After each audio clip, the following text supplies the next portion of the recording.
Good evening, guys. Ken at Tortoise Capital, daily strategy podcast for May 4th, 2023.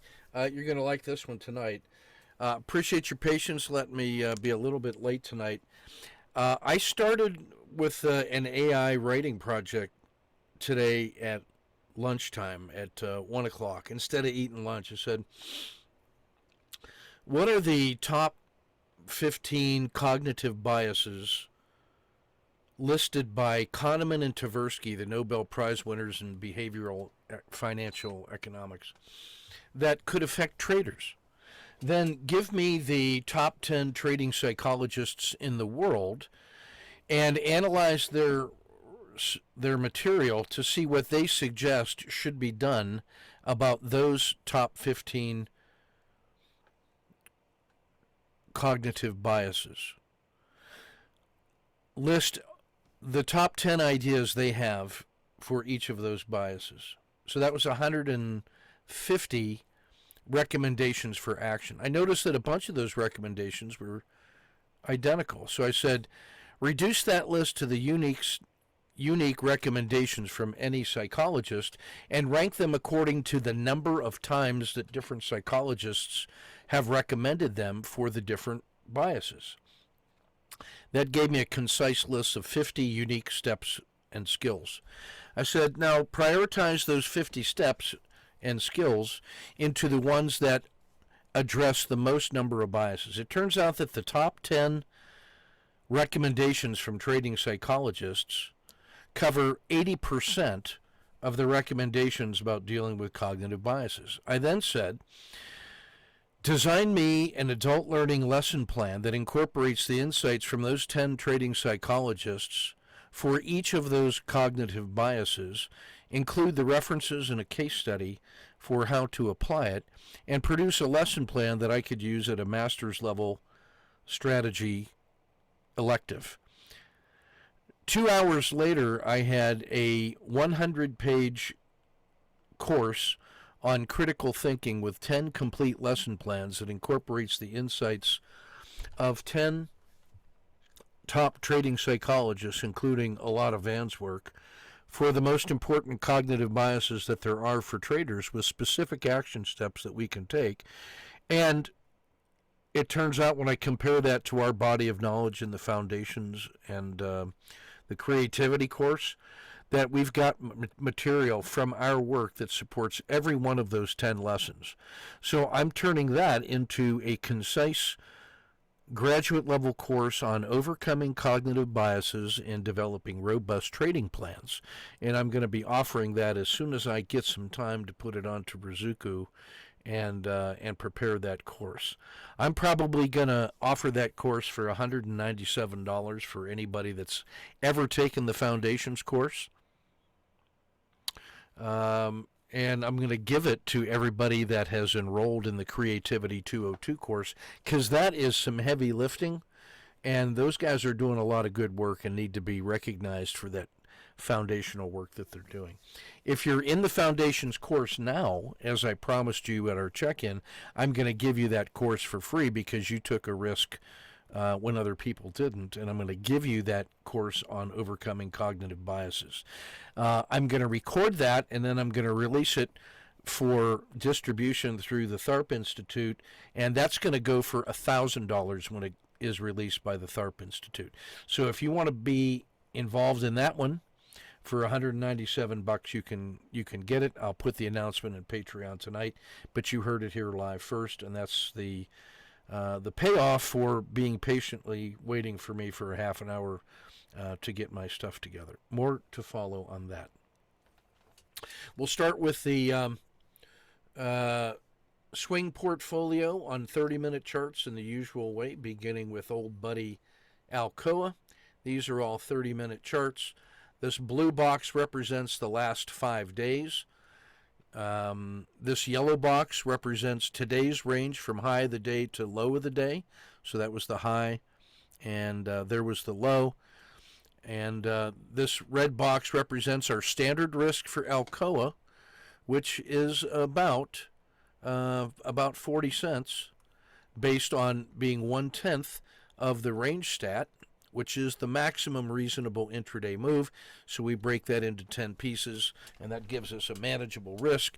And it turns out to be pretty well tuned to the kinds of moves that this thing routinely makes during the day. So today we got short on a collapsing dragon right at the open, and I didn't like the fact that it didn't fail further and that it had gone into spring, so we just took that and collected about 1.5 R and no overnight risk. How many times a day do you want to take that trade? All of them. All of them. That's how many times a day you want to take that trade. And here's why. It just keeps going.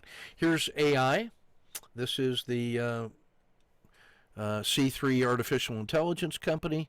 There is your kind of double bottoms, head and shoulders. This is a Kata 2 because there's a higher low. So you take it at the PSAR hit with the standard risk. That thing closes here. You could have gotten out of that with a 0.8. I'm holding it overnight because it has cleared the peak of the RL10, and I think there's a reasonable chance it could get up to here, in which case we're going to have about a 2R trade if that follows through. But I'm holding that position overnight. Caterpillar, I didn't want to short it yesterday at the PSAR flip because it's a great American company, but when you gap down and start selling off, I just have to take the short.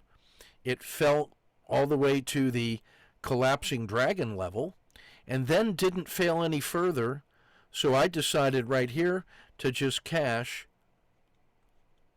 1, 2, 3R on an intraday short and have no overnight risk.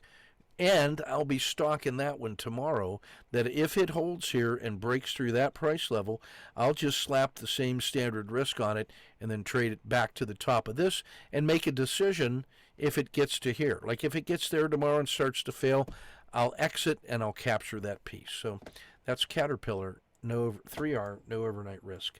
Cliff, beauty.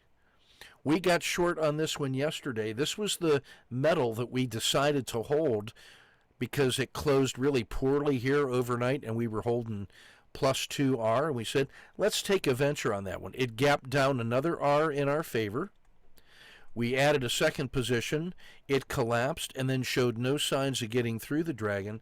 So I'm holding two positions overnight short on that one. And the first one is holding 1, 2, 3, plus 4.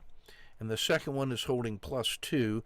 So we're plus 6 in hand with two positions short as this thing is going winter, spring, and getting ready to roll over into winter again. That could be a massive trade tomorrow, or we're going to get out of it with about 4R.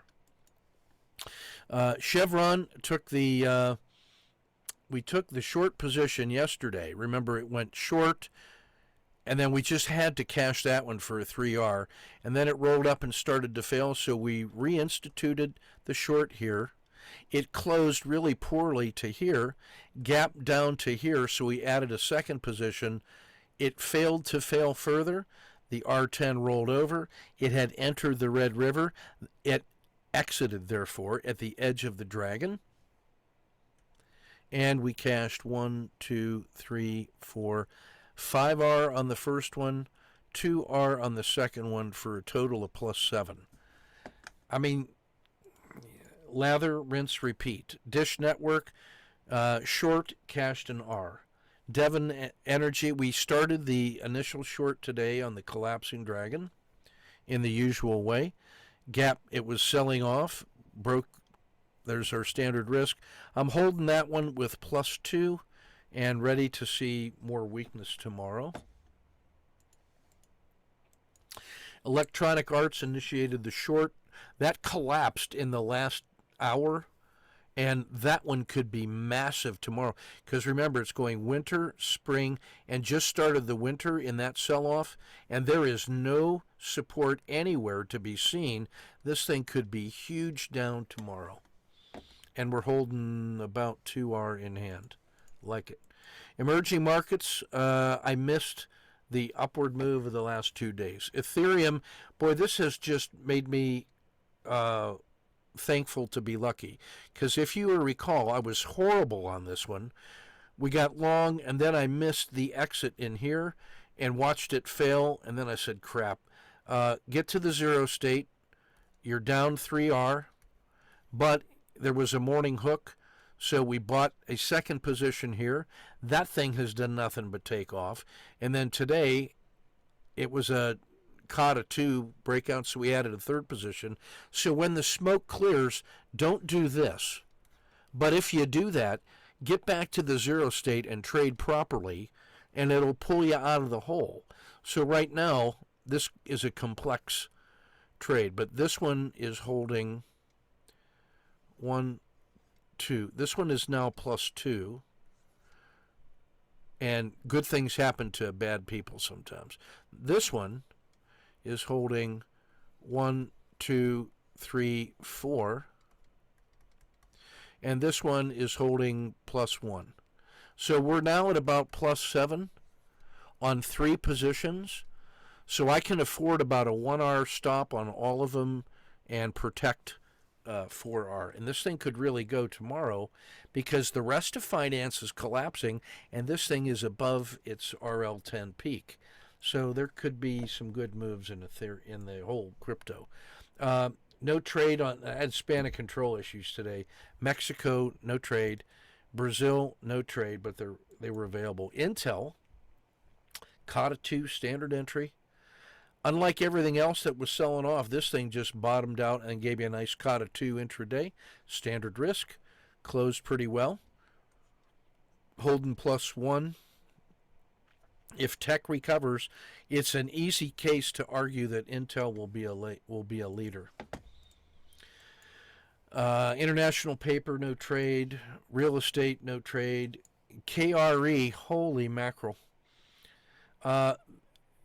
Big implosion in finance, the regional finance. So we got short there yesterday, and that thing closed right here. So we added a second position on the harsh sell-off. And the first one is holding 1, 2, 3, 4, 5, 6, 7. The second one is holding +2, +7. So we're about +9 on 2 positions, and this thing is just getting ready to roll over into winter again. So I would not be surprised to see another massive sell-off in KRE tomorrow. McDonald's, you just got to buy it at a COTA 2. Hold your nose and buy it. Merck, same thing, COTA 2 reentry on the 2 strongest relative strength guys in the Dow and the S&P.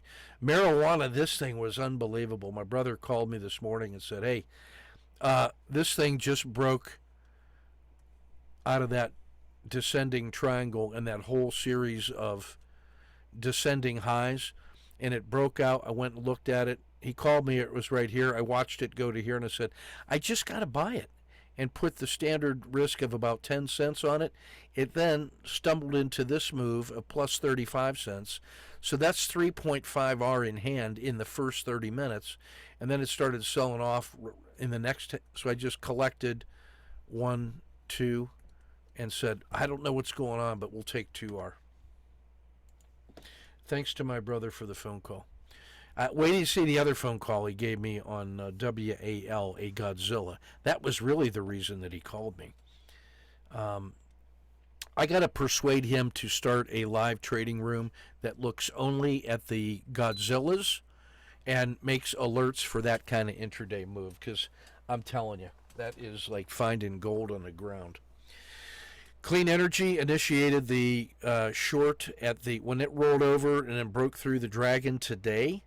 Took the PSAR flip with a standard risk, and that thing closed to here, so it's about +1 in hand with a good chance for this to fail tomorrow because it's in winter, spring, and then if it just rolls over, the bottom of this could fall out. So I like being positioned for that one. Rivian, no trade. The S&P, now this, you just got to see why these patterns in the market really do matter. If we go out to a daily chart, and you're going to see that on the daily report, but if I go out to the daily report and zoom in on that thing, all I've done here on the 30-day is identified the 30-day high, which was here, and the 30-day low, which was there, and I drew that 30-day box. Now, if it breaks through the 30-day low, this thing's going to collapse. Now, this blue box is the 10-day range. And if it breaks through the 10-day range to low tomorrow, the 10-day low was set today. If that collapses, there is no resistance or no support until it gets down to here. Now, if we look on the upside, you see the peak of the RL10. That is resistance. And then it sold off to here and then started moving up. So that becomes support on that red line. If that support level fails like it did today, then that means there's a good chance it goes to the next support level, which it did, establishing a new 10-day low. And if that fails, there's a good chance for it to go to here. And now notice that this is a CADA 2 because this rolled up to here, and the R10 could only get to there, and then this support or resistance level is lower than that one, which means that this is now a pocket short opportunity reinforced when it breaks through the collapsing dragon. That's how you do it. Don't make it harder than that. Here's the PSAR flip, for crying out loud, which already told you that there was a downward bias in this thing. But you already knew that because we've been tracking that on the 150-day look back, and we've noticed that we had this set of higher lows and higher highs until it got to here, and that's why we put the great big question mark on it, and we said, you know what? What is that doing? Is this going to break through and keep pushing to new highs, or is it going to take that and begin a rollover process, just like it did here, just like it did here, just like it did here, and just like it did here? What is it going to do? Well, so far it's come down and made a new 10-day low. It broke through that resistance. Now that puts today's move in the context of a sell-off to a 30-day low. And then if the R10 breaks below, it's going to fail, and now it goes to here. And if that fails, it goes to here. This is not rocket science, except it actually is, because this is about inertia, force, momentum, and turning points. When the irresistible force meets the immovable object, I'm betting on the immovable object unless this is an explosion higher. Otherwise, it's going to fail. That means that when the irresistible force meets the immovable object, you have a compound critical state where the move is likely to be large in either directions. Now, just think about that overnight and realize that no matter what machine learning is doing and AI is doing and all that crap out there, every action that money makes is reflected in price changes driven by human intuitions and machine learning. And you cannot hide from the tracks that it makes in the snow.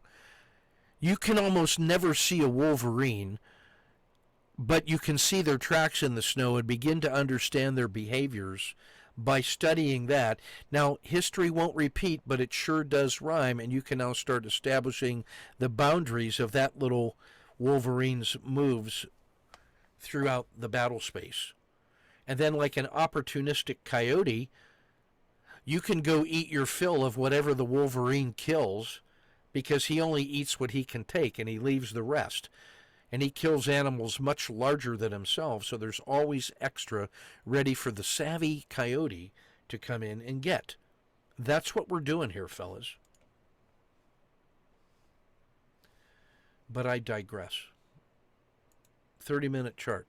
That's why now when you take that daily picture and bring it down to the 30-minute chart, using fractal patterns, you now begin to understand that these big, thick red blocks represent those statistically significant resistance levels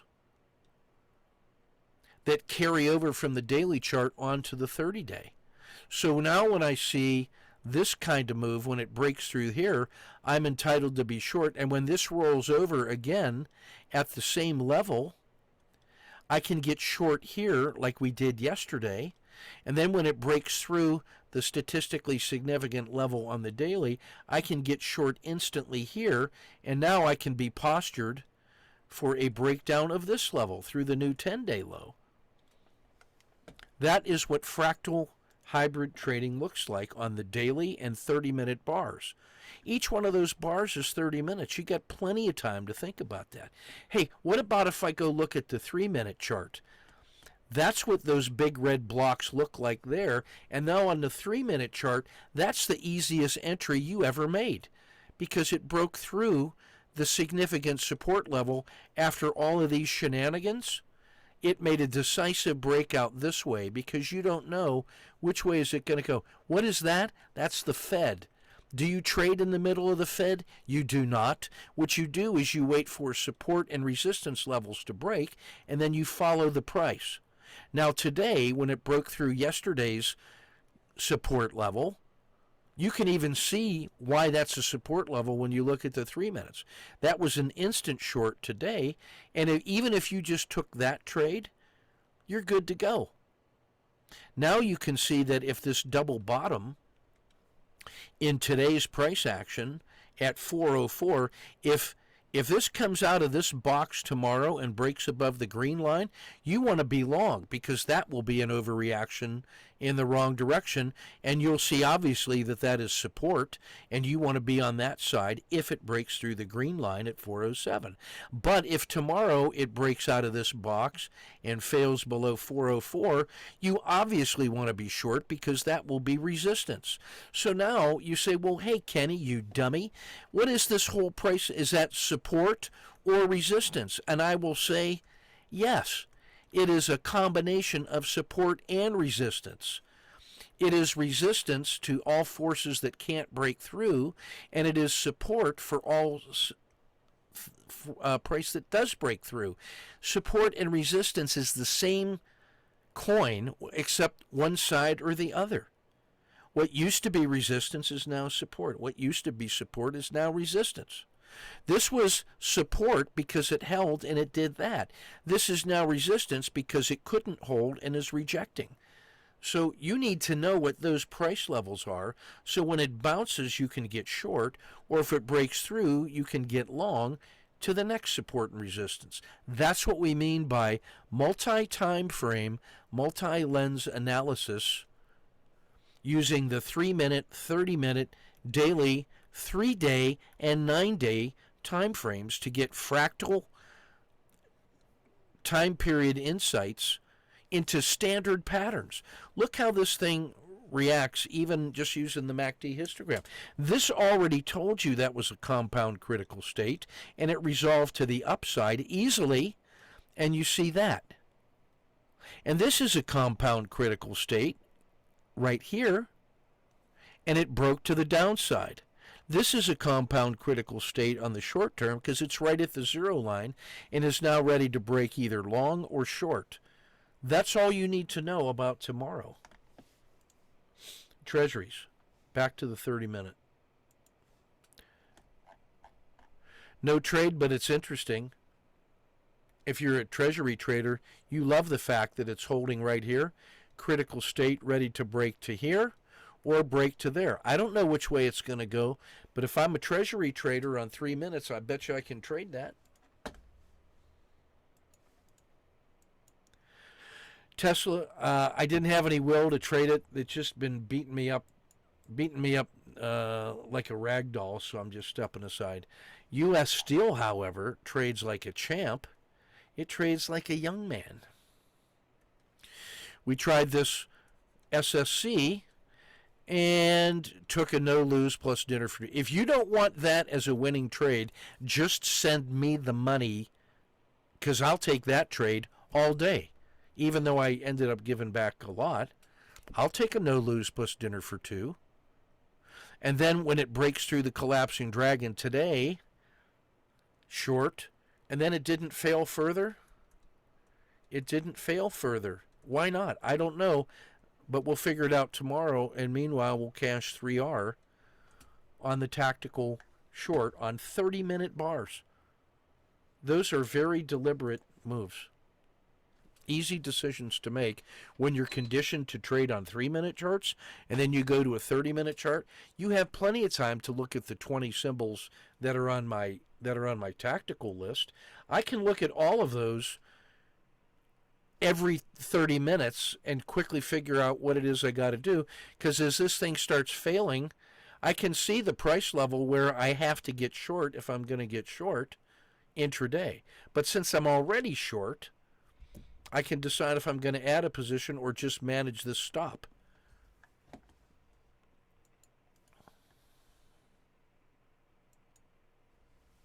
Sniper trade of the day. And there's two of them, thanks to my brother. All right, this is U.S. Steel on 3 minutes. Here's how it closed yesterday into that tiny little space. It gapped down to here, sold off that low, got that high, and that becomes the OR3. And the next bar, it took off, and so we start getting long right there with a standard risk box. And you'll, once I zoom in and clean this up a little bit,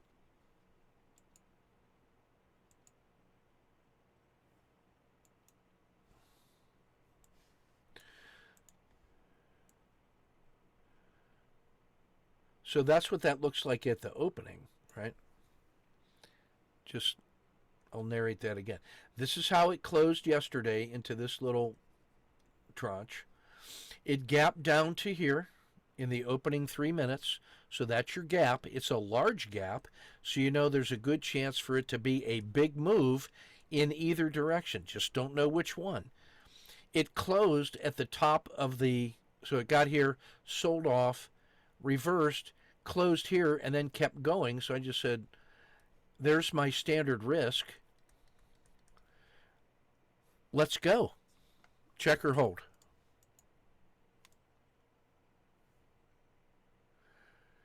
It did not go up.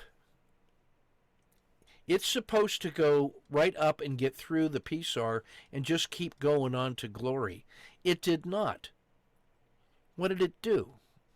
It immediately sold off, and as it gets to here, halfway through my risk box, I just say, well, that's not working, so let's take a minus 0.5, and then it falls through the bottom of the risk box. So I just say, well, it's failing, and it could fail further. It could be from the top of the day. How far down could this thing go? If that is the high of the day, and this thing is failing, and I get in here, and this is a MMRB, which is 1/10 of a range stat, how far could this go? 9 times this box. If that's 1/10, it could go 9 more of those to the bottom before it becomes an irrationally exuberant move. And fear is 3 times more powerful than greed, so I don't mind taking a half an hour loss because I had to do that just in case it was going to go times 9 that way. I don't know if it's going to do that. I just know it's going to move large because the gap was large. So I just, like a dumb monkey, I just stop. I take my half an hour loss. I re-enter. I put the same risk box on. Hey, guess what if this thing reverses and goes through there? You know what I'm going to do without thinking twice? I'm going to go long again because it can still go 9 times that way. I don't care. I'm not trying to predict. I'm not trying to do precision prediction. I'm not trying to do that. I'm trying to do decision adaptation. That's what I want to do. I want to use the information that comes from the trade frame plus the information of price going forward to create an information array that allows me to use adaptive decisions to follow price within very strict trading norms based on adaptive statistics. That's what we're doing. We are going from precision to decision. Look at the difference that 3 little letters will make. Back to our regularly scheduled program. So now we're minus 0.5. We're a half an hour down. We're short 1 position, and this thing sells off like a champ. Not even allowed to be surprised if it does that. It breaks through the low of the day. As this candle breaks to here, closes, and then opens and starts selling, the only thing on my mind is how fast can I get my stop from here down below this line into here so that I can collect no lose plus dinner for 2, which will easily pay for that loss. And so this thing just sells off. It comes down here, bottoms out, raises up, opens, raises up, comes to the edge of the dragon. And I say, you know what? Maybe that's all there was. There's a 1, 2, 3 exit right at the edge of the dragon. So here's the southern skin of the dragon, right? Look at the southern skin of the dragon helping a brother out. There's the southern skin. There is his spine. And there is the top skin of the dragon. And that move was so fast that it was leaving the PSAR dots behind.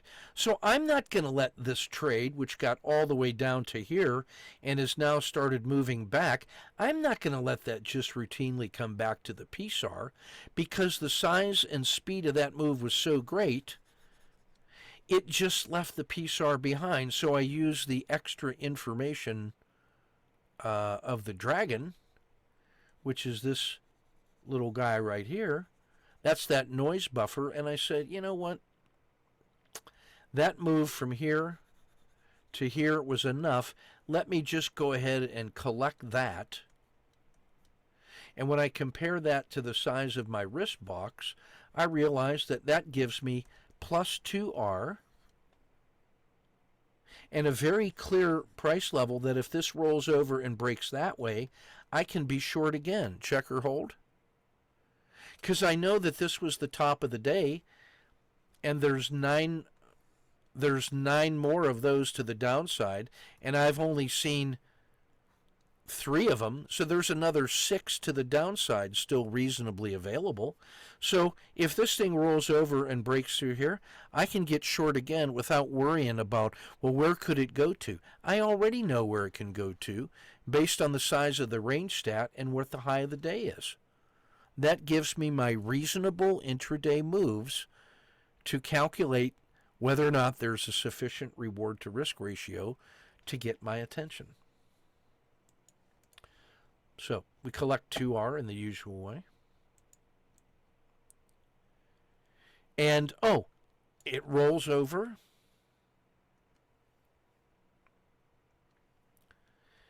There's your R10. So that means any violation of that line would be what kind of an entry?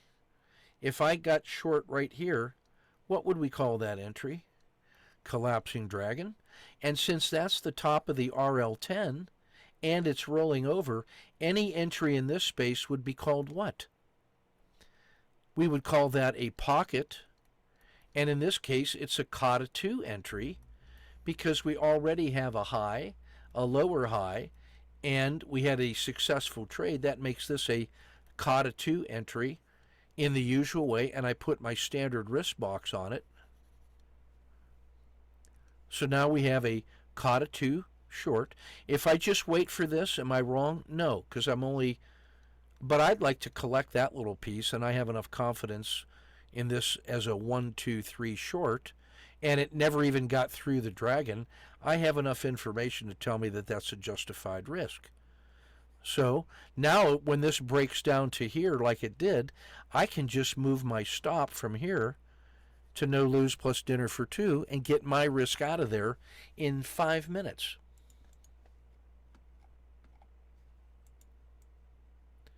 And take my standard exit at the edge of the dragon for another R. Check or hold. Find the movers.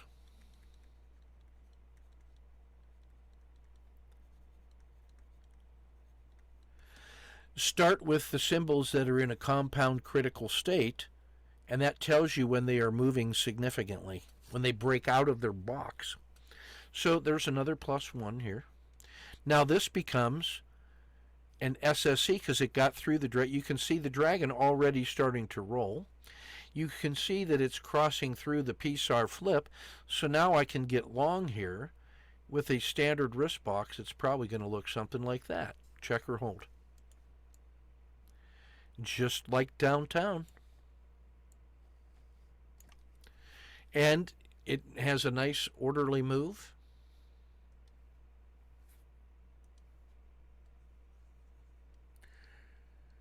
Following the RL10, which peaks. That's a 1, 2, 3 exit that also is right at the edge of the dragon, which also collects about +1R. And now it just rolls over in an orderly fashion, breaks through the PSAR. I put my standard risk box on it. I get short because this is a COTA 2 entry because this was such a horrible sell-off. It had only bounced that far. And then here come the sellers. They're shorting the dip, and they're powerful. Look how far down they already moved it today. And there's another 5 MMRBs to the downside, to the range staff. So there's plenty of room for this thing to go. And it's already been here once today. And if I can get short from here with that risk box, I've got 2 to 1. So I'll take that trade all day while the market is selling off. And working nice. Look where it found support.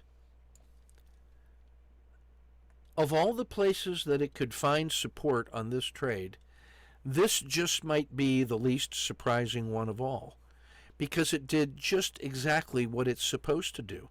It finds support at support. Now notice how long it took to fail this far compared to how fast it fell this time. That means the sell-off is slowing down. The bears are getting full. So take the orderly exit and then set up the SSC and go that way. Check or hold.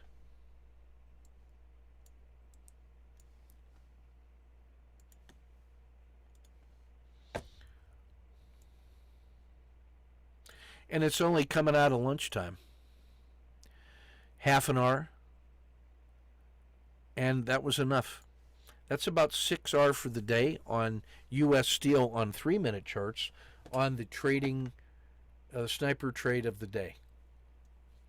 Except for the real sniper trade of the day, because I was in there working on my book and just monitoring the 30 minutes and monkeying around with that sniper trade of the day with U.S. Steel, and my brother calls me up on my phone.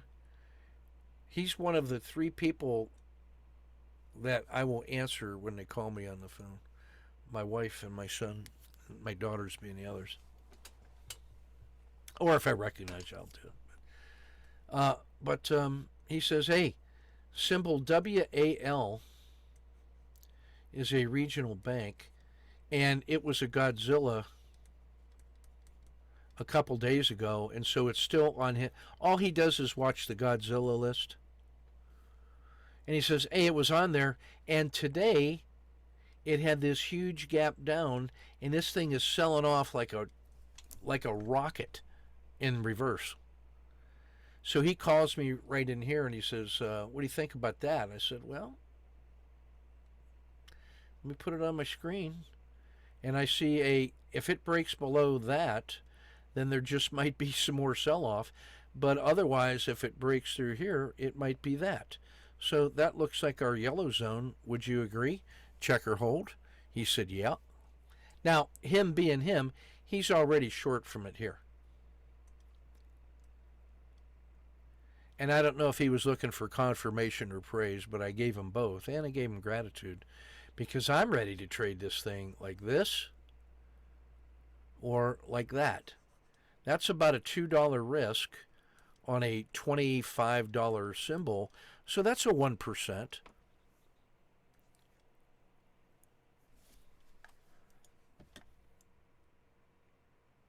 Oh, it breaks through the bottom, so I get short. And I said, you know what? I can probably manage a dollar risk. Instead of two, I bet you I can manage a dollar risk. Oh, no, I'm sorry, that's a 10%. A dollar risk on a 25, that's a 4% stop. So I got short here right after he called me and it broke through the RL10, and I just put a dollar stop on it. And that thing in the next 30 minutes went to there and started to recover. And I said, you know what? That's as much as this little Wolverine and Coyote can carry. So we'll go. Let's just bank 1, 2, 3, 4, 5, 6. Let's just bank a 7R gift from my brother, giving back 1. And let me just exit it right there. Check or hold. That thing rockets straight back up. Trading stops on it. Then it resumes. And then it does this. And I said, well, you know, that looks like a COTA 2 after a massive overreaction. Let's try that one. So I put this one on with a standard risk box. $1. Maybe it could get back to here. Maybe it could get back to here. I don't know. Are you allowed to be surprised if it has 2 runs, pause, and takes another run and then can't get through it? Couldn't we call that leg 1, pause, leg 2, hitting resistance? And couldn't I just collect, if that was my 1 unit of risk, couldn't I just collect 1, 2, 3R, take 3 from here and 7 from here, and give my brother thanks for a 10R gift? I mean, a guy could do that. And have no overnight risk. And then watch this thing find support at support.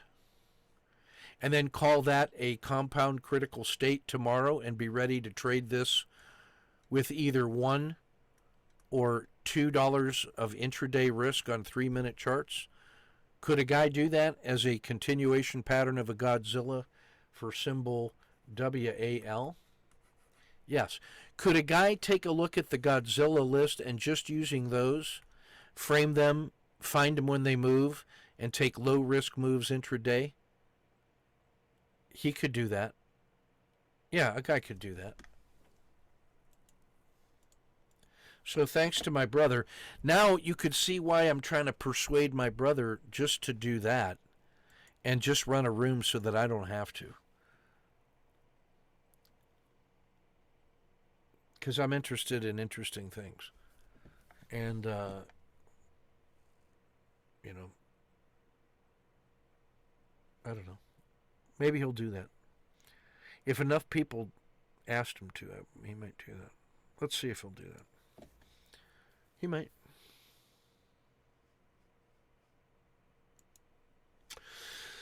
So now I'll go to the campfire. So, there's only 2 people posted charts, so this will go pretty quick. This is Brian, and he is doing DIA. Here was the that was his price levels from yesterday. So he sees, now that was a hybrid move. Look how close to the fail stat that it gets and starts to recover. So he could have actually had his frame on this and taken that short. He could have put this as a risk box and tried that one because it found support at the range stat so quick. But then when that doesn't follow through, he takes a nice short on a collapsing dragon, cashes one, stops in reverse on the PSAR flip, scratches, could have re-entered here, waits for that one, scratches, could have stopped in reverse there, or where he does, which is here, could have added a second position, and he makes a nice play here. So through all of that, learning to trade as he goes on only the third week into the foundations course, he's 1.83 for the day.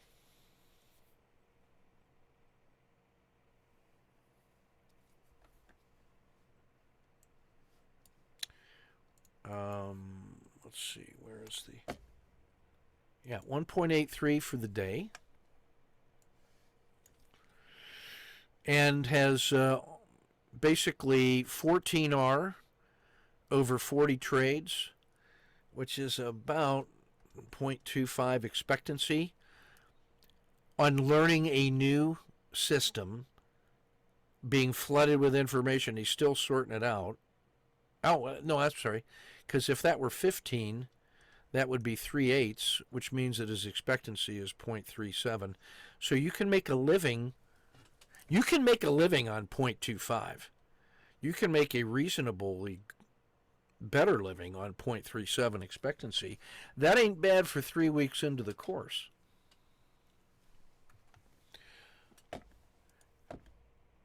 And then after you've been through the course, you might trade like my brother with just doing the Godzillas. Now, he alerted me, and I got 10 out of it. So, naturally, he comes in and is going to show something.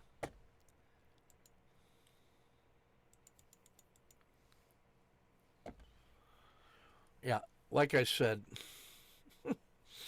when you add the 2R battle drill to this thing, he sees this thing gap down and start to fail, so he enters. He automatically puts a second entry in when it goes 2R in his favor, and when it goes 2R in his favor. So that move where I got 7 on a single position, which I only got this because he called me here after he was already in.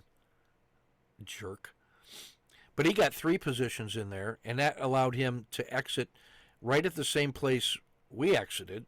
But he collects 12, 10, and 8 on that one. So that's 30R using his techniques, where I brought home 7.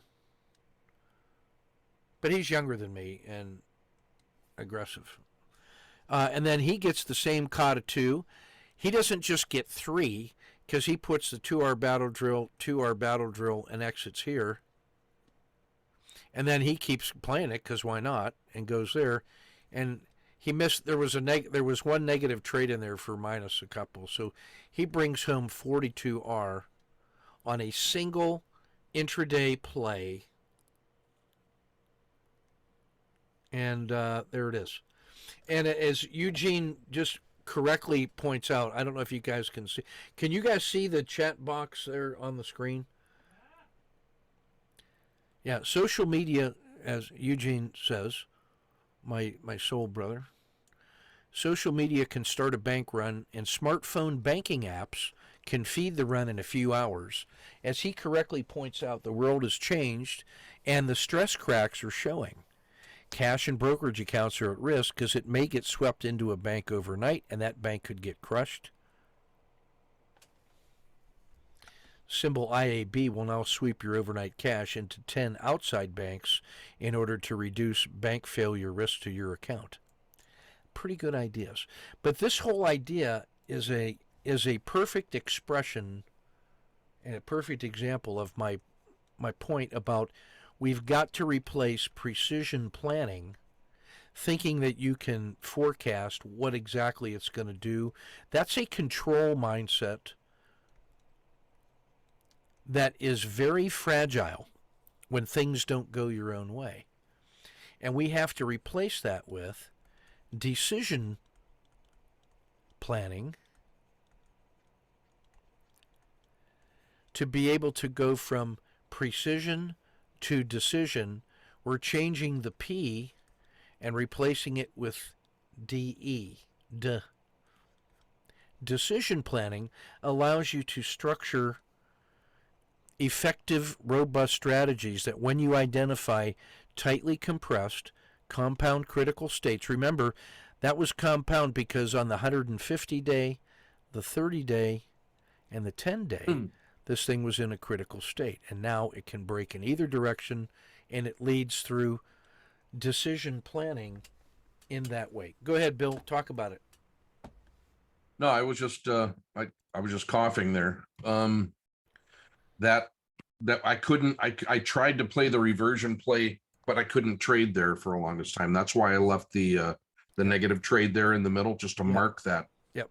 And I could in that time I couldn't. Almost an hour there, I couldn't trade at all, and I was just going nuts. Well, and you should be given a break too because you were running a war game for your majors. So yeah, just saying, national defense, I guess. That's right. I was trading off my phone and laptop while I was running the simulation for them as they were working on. Guess what they were working on? They had come in to the war game having devoted themselves to precision planning, but they identified decision points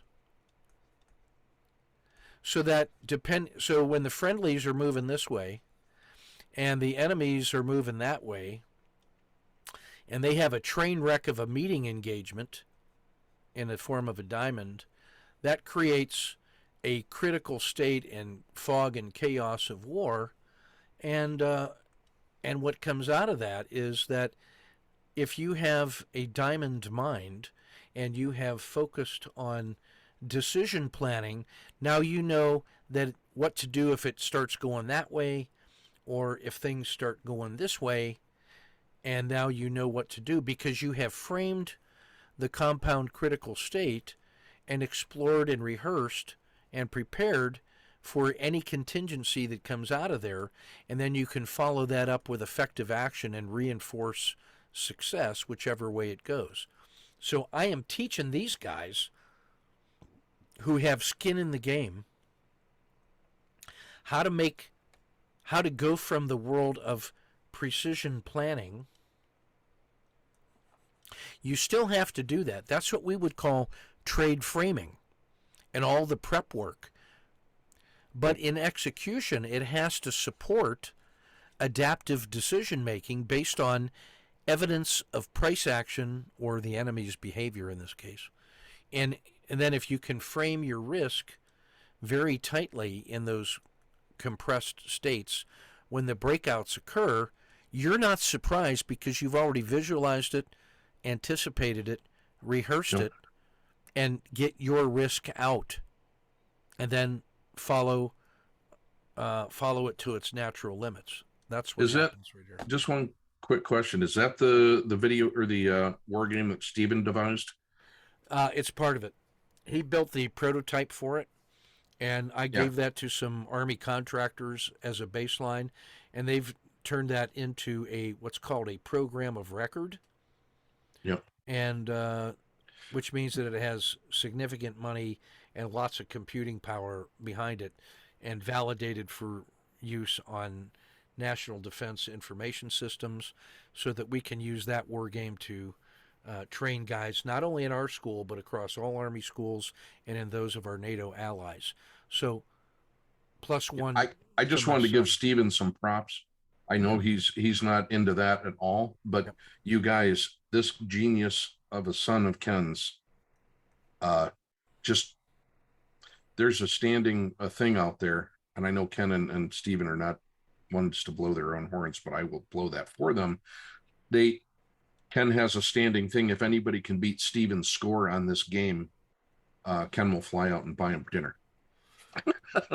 It happened once, so I happened once so far. So I rescinded that because a guy in the National Guard in Kentucky did that, so I flew out and gave him dinner for $4. But I'm not going to do that anymore. Anyway, go Steven, go Ken. Yeah, because he designed the game and then played it for an hour and set the world record, and then moved on to other things. Meanwhile, guys Yeah. are out there still studying that game. So anyway, that's what we mean by going from precision to decision. Okay. All right. Let's go to the reports.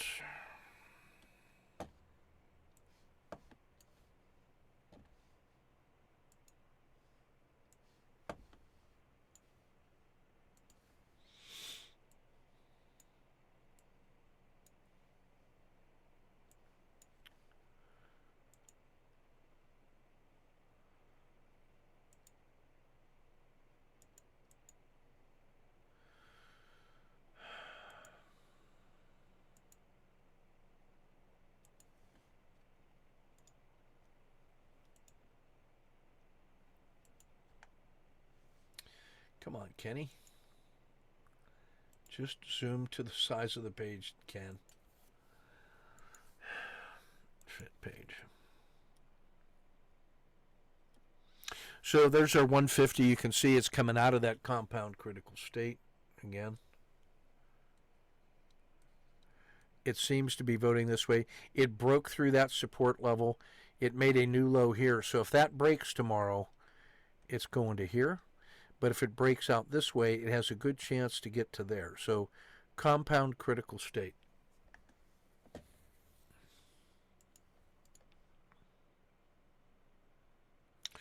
On the daily chart now, where we zoom into the last 30, now all I'm doing is looking at the 30-day look back, which is, now there's the box. So that's the 30-day low set over here. That's the 30-day high set just 4 days ago. And it broke, there's the two resistance levels. Here's the support level.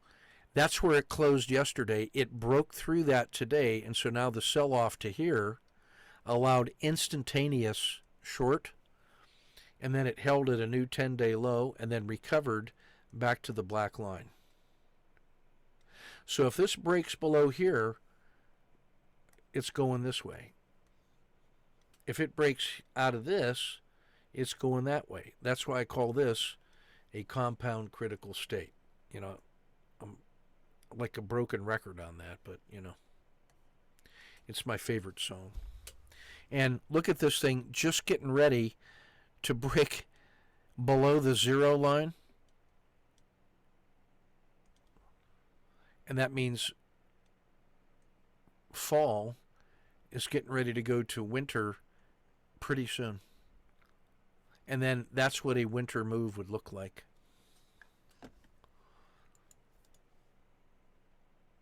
That's what it looks like on the 30-minute usual. Same thing.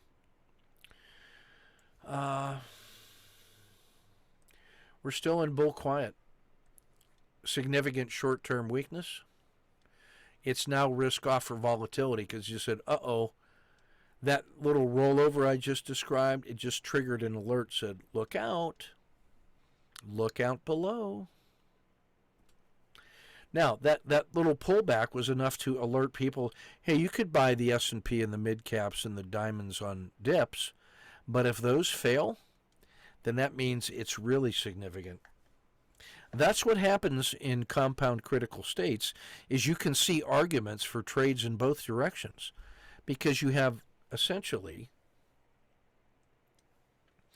a strong move up that has pulled back a certain distance into a compound critical state.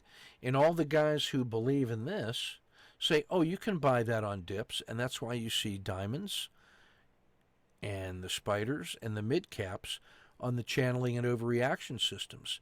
They are betting on the long side. But this little warning about risk off and weak ADX and critical states also says if that doesn't work, this was simply leg one of what could be leg two and leg three.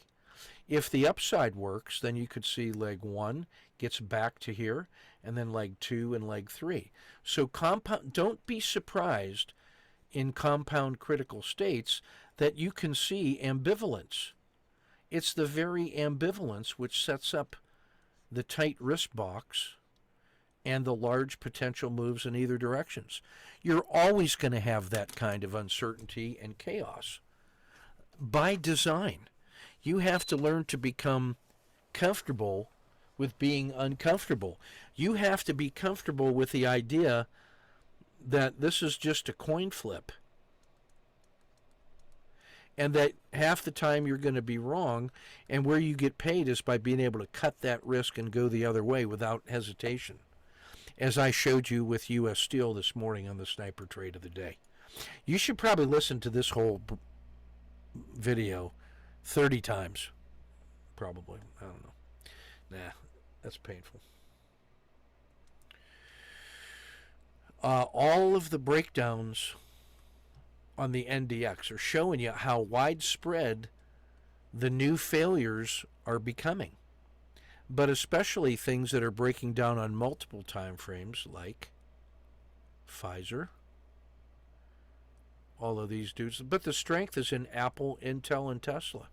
So tech is showing you the way. There's enough pullback that almost everything has a favorable auto framer back to the 10-day high.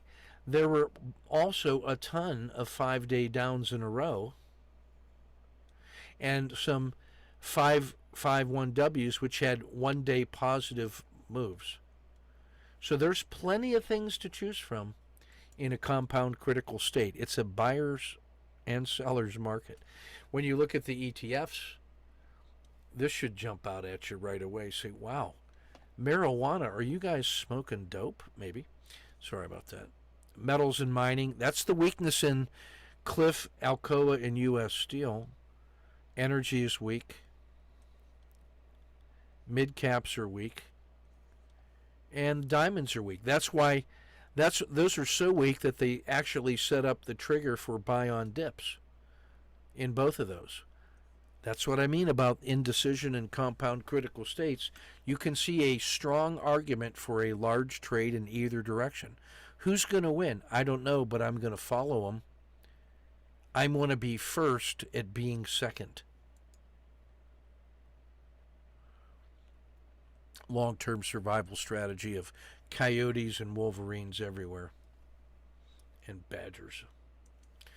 Auto Framer has a ton of good things, starting from the highest reward to risk.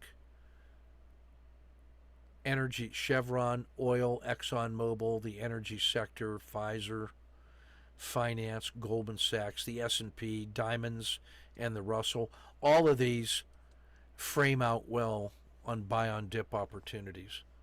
And here's all the daily chart framing data that you need to set up your own charts if you like that. Only two things were squeezes. Interestingly, Tesla was a squeeze. Who would have bet that?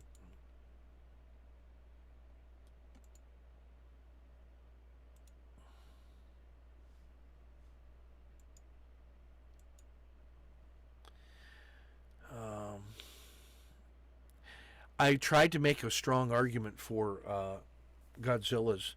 My brother made a much stronger argument for Godzilla's. So these are all the Godzillas in the S&P 500 because they're already in a critical state because of extreme location, but also they made an abnormal Z5 volatility. They were either extremely volatile, that's the ones in the green, or they were extremely quiet. I like the ones that are already enraged and in play with large 5-day and 1-day moves, and so double green Godzillas are very interesting. But don't underestimate the power of double red Godzillas, because those are like tiny little acorns of compressed volatility that are in critical states by location, but have compressed so tightly that when they break out, it could be catching people by surprise. So those little quiet, stealthy Godzillas are often very interesting. And then you see something like ALB that was quiet on the 5-day and just started the 1 day of large movement. ALB.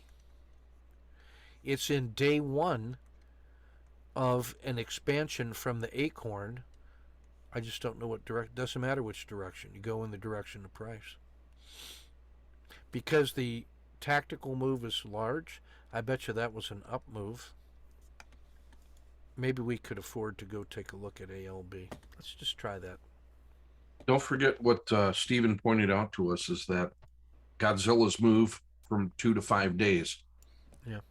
They continue to Yeah. they continue to go Yeah, up and down. so that first day alert, even if you don't get it on the first day, like WAL, WAL, there could be a lot more in there. So I'm just going to go to KRE. yeah, KRE. KRE's like that too. Yeah. So if I go to what was that one again? ALB. Yeah. If I go out on the daily, so you can see the conditions that lead it to. It's a critical state on the 150 because it's down in this little region. It's a critical state on the 30 because it's so tightly oversold. And on a 10-day, it's oversold. So it's in a compound critical state. It's either going to bounce off the bottom of this box and go, or it's going to fall out of the box altogether. Then all of these people that are buying it all have their dreams shattered, and then panic sell-off sets in. So that's a compound critical state. So now if I go in, zoom in on that bad boy on 30-minute, look how tightly compressed that was. And it made a strong move from here to here, from 172 today to 184. That's a $12 move on a $172 symbol. That's an 8% intraday move, and then an 8% move all the way back, and it tightened up inside this little box. So any breakout from here or breakdown from there is worthwhile. Yeah. If it breaks 150, look at it on the 9-day. Yeah. If it breaks 150, that nothing. Yeah. Nothing, so that's what the 30-minute tactical frame looks like, and why we can say this thing is in play. Look at the guys this was the panic sell-off to here, and now the tactical buyers and sellers are pushing this thing around. That thing is in play. But if it breaks below 173, my brother says, go look at the longer term. All right, Bill. Jeez. That's the 3-day. Yeah, if that breaks... Look out below. It's already... There. This is like a 300-day look back. So if this thing breaks, it's going to go to here, to 140, and that is minus $35. Hey, what is the range stat on it? 60, or $5, $6. 10. The range stat is 10. Oh, sorry, I'm looking at MMRB is 1. And there's a $35 move implied on the breakdown. So that's either a 35 to 1 or a 3.5 to 1. It's a 3.5 to 1 swing trade, a 35 to 1 intraday trade. Just saying. ALB. That's what happens when you follow the money, when you follow the breadcrumbs, and you look at something like it's an S&P 500. It's on the Godzilla list. But it made an abnormally small 5-day range, but an abnormally large 1-day move. That's what out of a critical state, the 1-day move. Remember, that was an 8% move in either direction. But yesterday it looked like this. Super quiet, meaning that it's still in the acorn baby embryo stage. I like the acorn. But then you have other things that are like this, that are Godzillas, but which are already enraged and moving hard. Yeah. In our tactical symbol set, we got Alcoa and PBW as these little acorn Godzillas. They're compressing. Double stealth Godzilla. Oh, is that any good? Oh, man. PBW is compressing. You can just tell by the... Dudes, you could trade that for the next 30 years. Just that strategy. Because it's all based on statistics and trade location and range compression and range expansion. And so that's about how, all you need is really this chart. That gives you the precision planning Oh man. because it's already laid out all the trade frames. There's your range stat and your R10 already in hand. That one page alone allows you to do precision planning to support decision planning, which then takes the trade frame information plus price. So you take the frame information plus price information, and that leads to effective decision making in either direction. There you are. Take a look at PBW. It's Oh, compressing. God. Oh my God. Yeah, it's sick. I got to go back to my standard. Yeah, set. sorry. This is why you might be interested in TC2000 bundle too, by the way. Look how easy this is. Let me just go to the swing. PBW. Oh, it is, like Bill Murray says in Caddyshack, it is to laugh. Leg 1, leg 2, leg 3. Look at how it gets huge move, medium move, tiny little move, and it is scrambling for a range expansion. It wants to break out so bad. It really does. The compression box on that is about 15 cents to either side. That's the 3-day. Let's go look at the 30-minute. I was looking at it on the 5. Look. That's your 30-minute bar. Support, PSAR flip. So you put a range box right there. You say go. If it breaks below here, you add a second position. If it breaks above here, you add a second position. If it breaks above here, you add a third position. If it breaks above here, you add a fourth position, and you just let the oak tree grow, or set it on fire and watch the house burn. That is all of the precision planning that you need to be able to support decision planning. In the Army, we call that decision point tactics. PBW. What you do is if you're going that way, you put the smallest unit into contact, and you see where the enemy's trying to block you, and if you have success this way, you pile on in the direction that it goes. Or if you get success that way, you pile on and follow there. The first guy is simply just to see which way it's going to break and what the limits of the box are, and then you go around it. So if you turn that on its side 90 degrees, it looks like this. Here's price has come into the station, and now we've framed out which way it can go. And so you put one position on the first breakout, and then on the second one you start adding decisive capital. So you make contact with one small little piece, and then you reinforce success. So when you're wrong, it just means that the trade went in the other, fake one and goes two. But you are wrong on the smallest exposure of capital.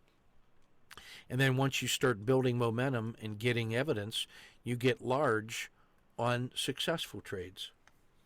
Ridiculous. Do we want to look on the 5-minute on this one? Yeah. I mean, so get long at PBW north of call it 34.20. Get short at 34. So that's a 20-cent risk box. And how far can it move in one day? $1.43. Why? Because that's the range stat. So it could move. Let's say that it's opened here and broke north 20. It can go $1.40 in that direction. What is 34 plus $1.40? 35.20. Look at this. That's your range stat move tomorrow. It can make that move in one day, and you're using a 20-cent risk. Or it could break down this way and go, you give it 20 cents and it moves another $1.20 in that direction. So, all right, that's enough. We got to get this published. Yeah, I was going to say Yeah. adding another position every 40 cents. Every 20 cents if you use the 2R battle drill. Ridiculous. Just saying. Yeah. So there's a, now if you just look at this chart, this is the rest of your, if you need more, these are the 1 day movers based on which made the largest 1 day moves as a basis of a 1 day z-score.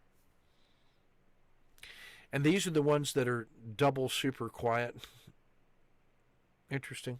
And then the ones that are the most volatile are the ones that have the biggest 5 day z-score range. And so you could even just go, give me the biggest enraged volatility. Those things are in play, guaranteed. Wells Fargo.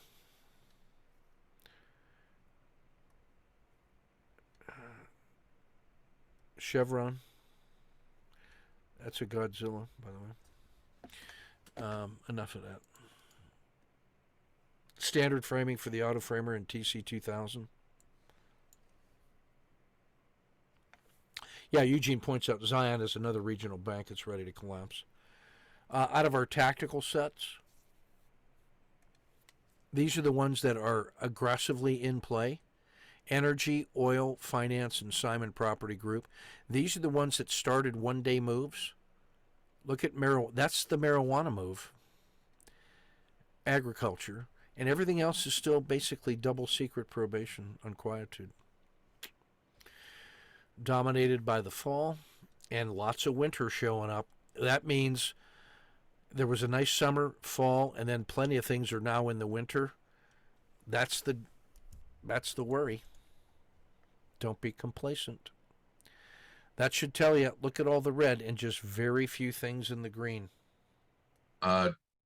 Eugene just handed you all an ingot of gold.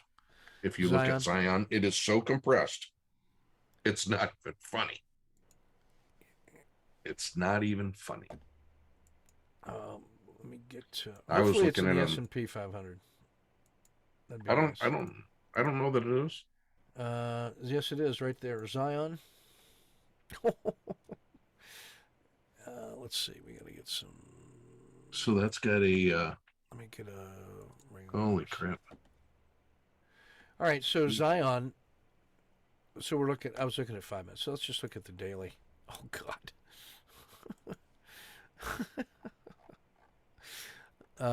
Even if we just looked at the 30-day, you think that thing's in play? Sure it is.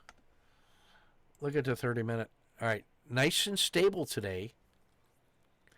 You would not be surprised after this kind of, everybody that was going to sell was going to sell. Some tactical buyers, they took their exit and then they just setting up. Everybody just went to get a beer. There's $1 risk. If it breaks above this to the daily high, you've got a 1, 2, 3, 4R just to today's daily high. You got a 2R move to today's low, but the real money gets made if it collapses or if it expands. So beauty, $1 risk. Its range stat is $3. Its intraday R10 is 30 cents. So a buck is a frog box, and that's a 3 MMRB. What if we looked at the 3-minute bar on that thing? Yeah, baby. Yeah, baby. As my other brother would say. Look at that range compression. Yeah, baby. Just waiting to go. Here's my decision point framing.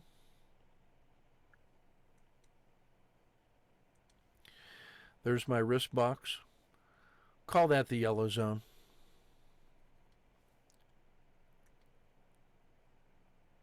Oh, it ended in a doji. Ends in a doji. So now a breakout in either way. Again, 2R to the downside just to test this. If that breaks, what would we call that? Collapsing dragon, correct? This is actually a Kata 2 entry right here because you treat that whole thing as a support. Now you have higher support, and it's compressed, ready to break into the summer.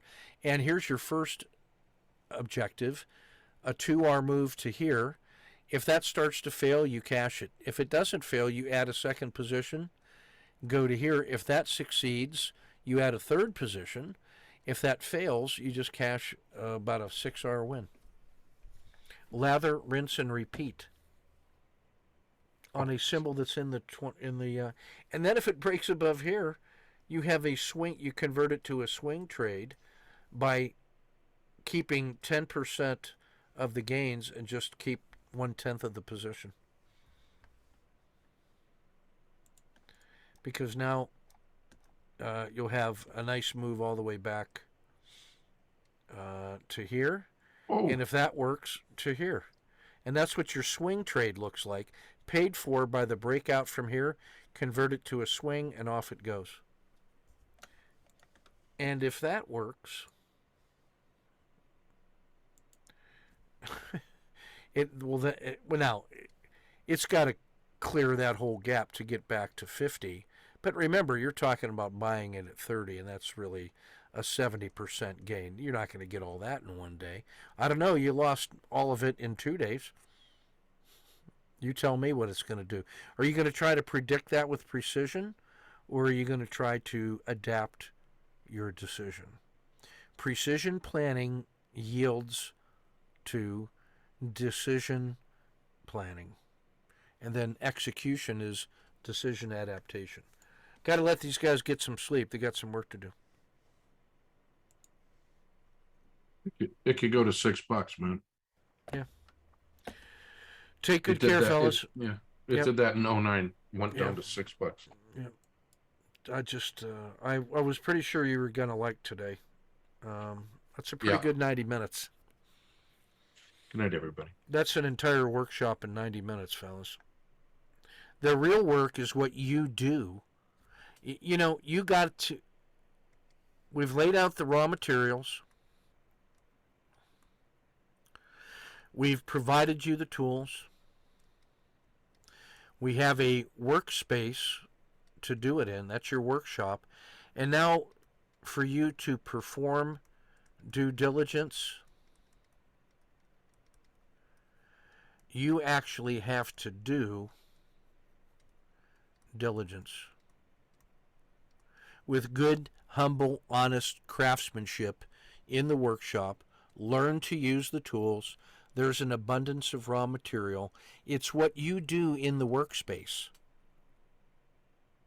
It's what you do. And then when you bring your little project of carving a wooden bowl, and we inspect that for form, fitness, function, all we're looking to do is start with a block of wood and then slowly form it into wooden bowls.